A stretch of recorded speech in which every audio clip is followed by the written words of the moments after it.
Everyone, listen up. I'd like to introduce you to my new partner, Robert Freeman. We're going to be opening a soul food restaurant together. A bullshit? A bullshit? A bullshit. A bullshit. Bruh, y'all keep calling this drama. This ain't drama. This is a finesse. Mr. Tendernism is the reason people even knew this place existed. He was the face. He was the vibe. He was the sauce. And somehow, the same man who made the wave ends up getting cut out like he was disposable? Come on now, dog. Come on, man. And don't let them confuse you with that cute interview talk. He's part of the business. He's not an employee. Okay, cool. So say it with your chest in. Is he an owner? Yes or no? Shit, I don't even know. Like, I can't even tell you that. Like, they couldn't say it because on paper, it wasn't true. And the moment the public started asking questions, that's when the paperwork started moving funny. And now they fired him. During Black History Month too. Like, damn, that's cold. That's filthy work. That's mask off. Me personally, I wouldn't take this level of disrespect. So today we're not doing feelings first. We're doing facts first. We're following the name, following the filings, following the incentives. And by the end of this video, you're going to understand exactly what happened and why it was always going to end like this. Bruh, I woke up and saw the timeline screaming, Mr. Tendernism got fired. And I'm like, nah. That ain't just some little workplace update. That's a whole story. Because we not talking about some random employee in the back washing dishes. We talking about the face, the personality, the reason people even cared, the reason folks pulled up, the reason the internet gave that place free marketing for months. And I already know how some people try to frame it. Man, y'all being messy. Man, y'all love drama. No, this ain't no drama. This is business. This is ownership, paperwork. This is what happens when a brand gets built in public, but controlled in private. The public sees smiles, family talk, we got vibes, but it's all BS because the back office sees contracts, trademarks, entities, and leverage. So yeah, I'm calling it what it is. Mr. Tendernism got done dirty by Destination Smokehouse. And if you ever built something with your name on it or your face on it, you need to take lessons from this video because this is the playbook. Let's start with the simplest thing on planet Earth. You cannot fire an owner like that. You can separate from a partner. You can dissolve. You can buy somebody out. You can have a dispute. But fired is a very specific word. Fired means you were working for somebody. Fired means you clocked in under somebody's control. Fired means you didn't have the final say. Fired means your role was permission-based. And that's why that one detail changes everything. The internet been arguing about vibes. I don't care about vibes. I care about power. And the power tells on itself. If he was really an owner, this would be a negotiation. It would be a statement like, we are parting ways. It would be a legal sounding separation. It would be quiet. It would be clean. It would be handled like adults with something to lose. But firing is what you do when you think you own the chessboard. You think you're a man with a gun in your hand, don't you? That's why I'm saying mask off, because that one word exposes what the partnership really was. Now let's talk about that interview energy, because that's where the manipulation lives. They get asked a straight question. Does Mr. Tendernism have ownership or equity? Simple. And instead of a simple yes or no, we get the duck and weave Olympics. Everybody's business ain't nobody business. I'm respecting privacy. He's a part of the business. He's not an employee. That kind of language. A bullshit? A bullshit? A bullshit.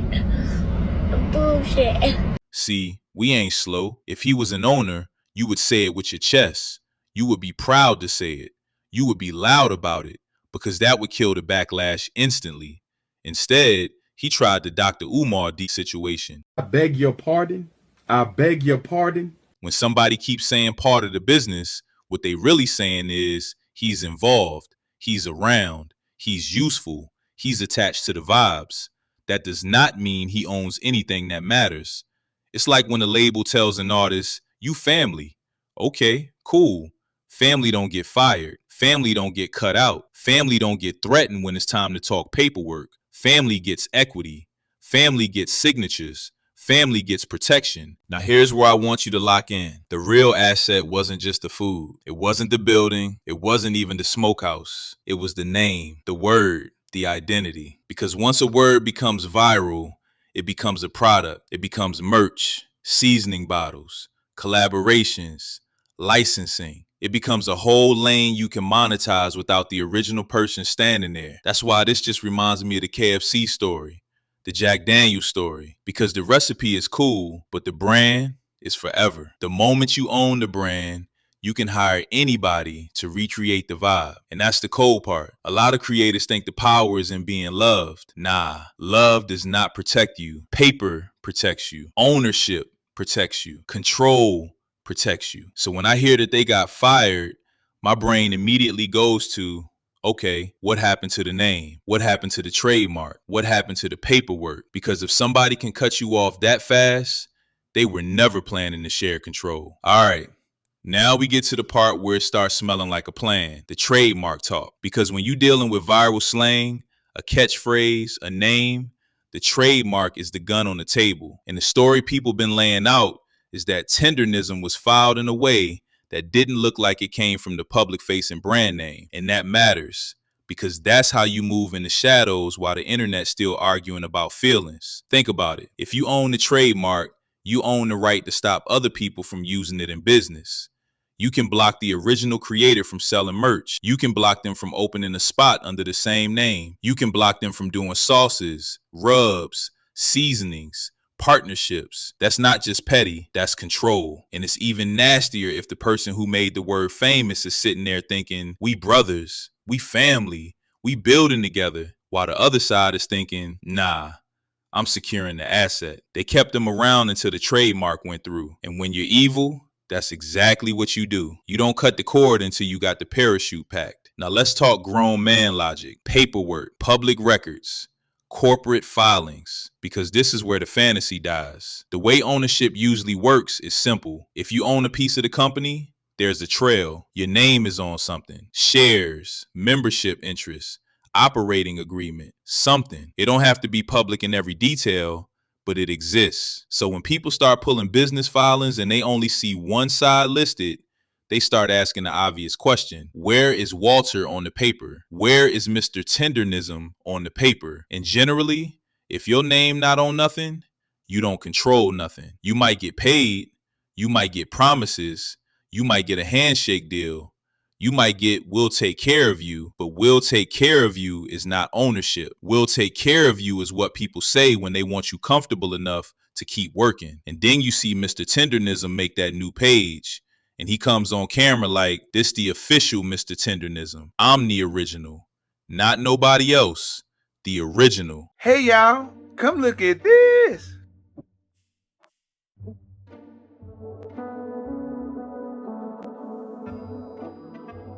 Tendernism, that's some Caucasianism, some unseasonism, some unflavorism, some dryinism. Ain't even no salt on there-ism. They boiled that turkey leg 4 hours ago-ism. That turkey leg so white, it was cooked with racism, crackerism. I'm sorry, I just want to say crackerism. You can't cookinism. Speaking of the isms, they say Mr. Tendernism got his own page now. Hey, this is official Mr. Tendernism coming to y'all. You know, I just got off the freeway kind of late at night, but I want to know y'all come on my page. Official Mr. Tendernism, Walter Johnson. Did he leave the plantation? And are y'all sure? It seems like Mr. Tendernism's supposed to have a blue check. I'm glad to get his own, though. That white man got Mexicans and Indians and all kind of shit now. Pakistani, Afghan, some Cubans, 2 Africans, and 3 cracker cans. I'm sorry, I just want to say cracker cans. That's pretty obvious, right? That's a signal. When somebody starts emphasizing official and original, that means there's a fight happening behind the scenes about identity. That's like when an artist leaves a label and suddenly they got to say, this is the real me. Or when a brand splits and both sides start saying official. That only happens when somebody else is about to keep using your name without you. And let's be real, if you were truly securing ownership, you wouldn't be making an original announcement.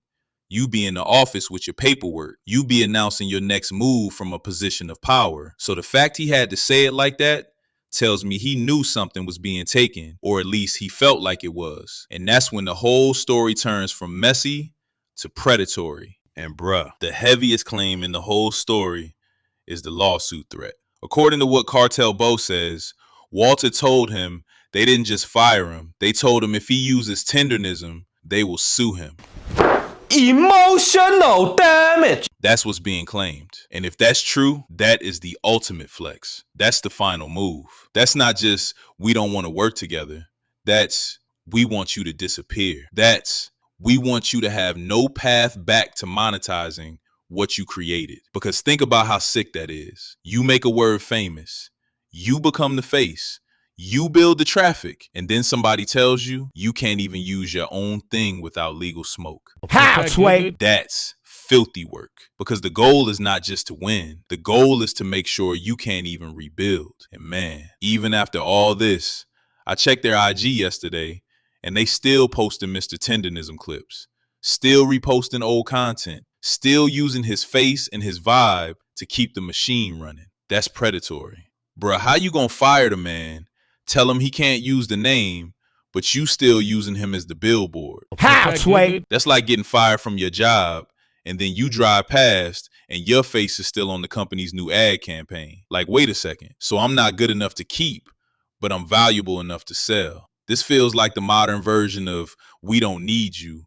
We just need what you created. The body can go, the face can go, but the content, the word, the aura, the nostalgia, all that stays because it prints money. And this is why ownership matters more than popularity. Popularity just means you're useful. Ownership means they can't use you without you. Now I have to share what I really think of Mr. Tendernism. A lot of us tried to warn you early. We were saying the whole time, this feels off.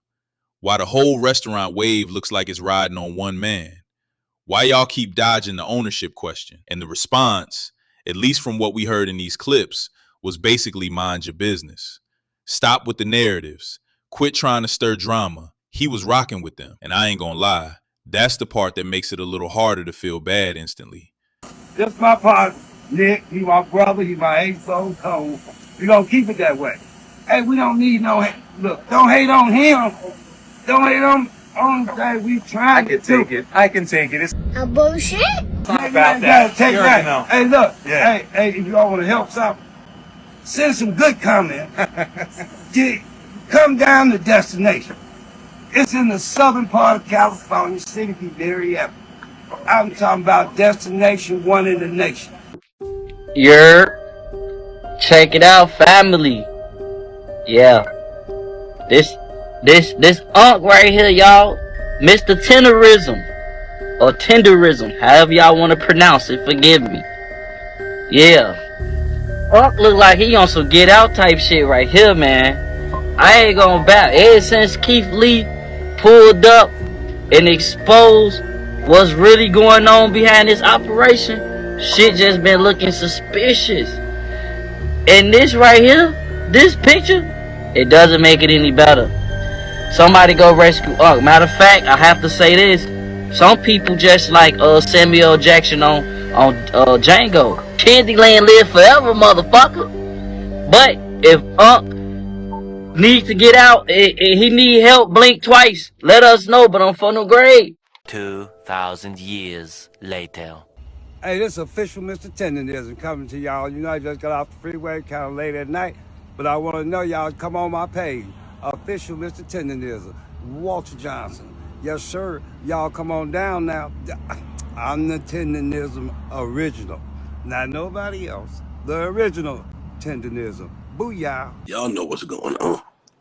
And so do I. That's the part that makes it a little harder to feel bad instantly. Not because he deserved it, but because he ignored the smoke alarm, then acted shocked when the kitchen caught fire. But here's the nuance. He's an older black man. And one thing about older folks, they loyal to a fault. They'll stick around even when the deal is nasty because they believe in finishing what they started. They believe in being a man of their word. They believe in we family. And people with bad intentions love that type of loyalty. Because loyalty without leverage is just leverage. And the internet loves to perform outrage. Everybody wants to be the loudest activist on a Tuesday afternoon. Leave them people. We got you. We gonna boycott. We gonna support you. Cool. Say less. Then he asked for something very specific. Not 1 million, not 100,000, a small number to restart. And from what I'm seeing, it barely moves. That's the part that hurts, because it exposes the attention economy. People will donate a comment. People will donate a share. People will donate an angry paragraph. But when it's time to donate $10, it gets real quiet, unless it's Dr. Umar, of course. So yeah, I can cook Destination Smokehouse for what they did, but I'm also going to look at us, because we can't keep screaming community only when it's free. And that's why this story is bigger than one restaurant. This is the modern KFC recipe story. This is the Jack Daniels type story. This is the music industry. This is every time the creator brings the magic and somebody else owns the machine. The creator thinks the power is in being needed. The machine thinks the power is in making you replaceable. First, they learn your sauce. Then they learn your process. Then they lock the name. Then they cut you out. And that's why I keep saying, follow incentives. If somebody can own the trademark, own the entity, own the accounts, own the building, own the distribution, what exactly do you own? Your vibes, your smile, your loyalty. That's not enough. So the lesson is simple. If your name is the brand, you secure your name first. If your word is the brand, you secure your word first. If you walking into somebody else's business to help, you get clarity on paper before you give away what makes you special. Because once you give it away, you can't be surprised when somebody runs off with it. That's the cold truth. And it's why this keeps happening. Bro, this whole situation is a reminder that America loves the flavor, but it always wants to own the factory. They love the culture, the slang, the face, the soul, the little uncle swagger that makes people smile.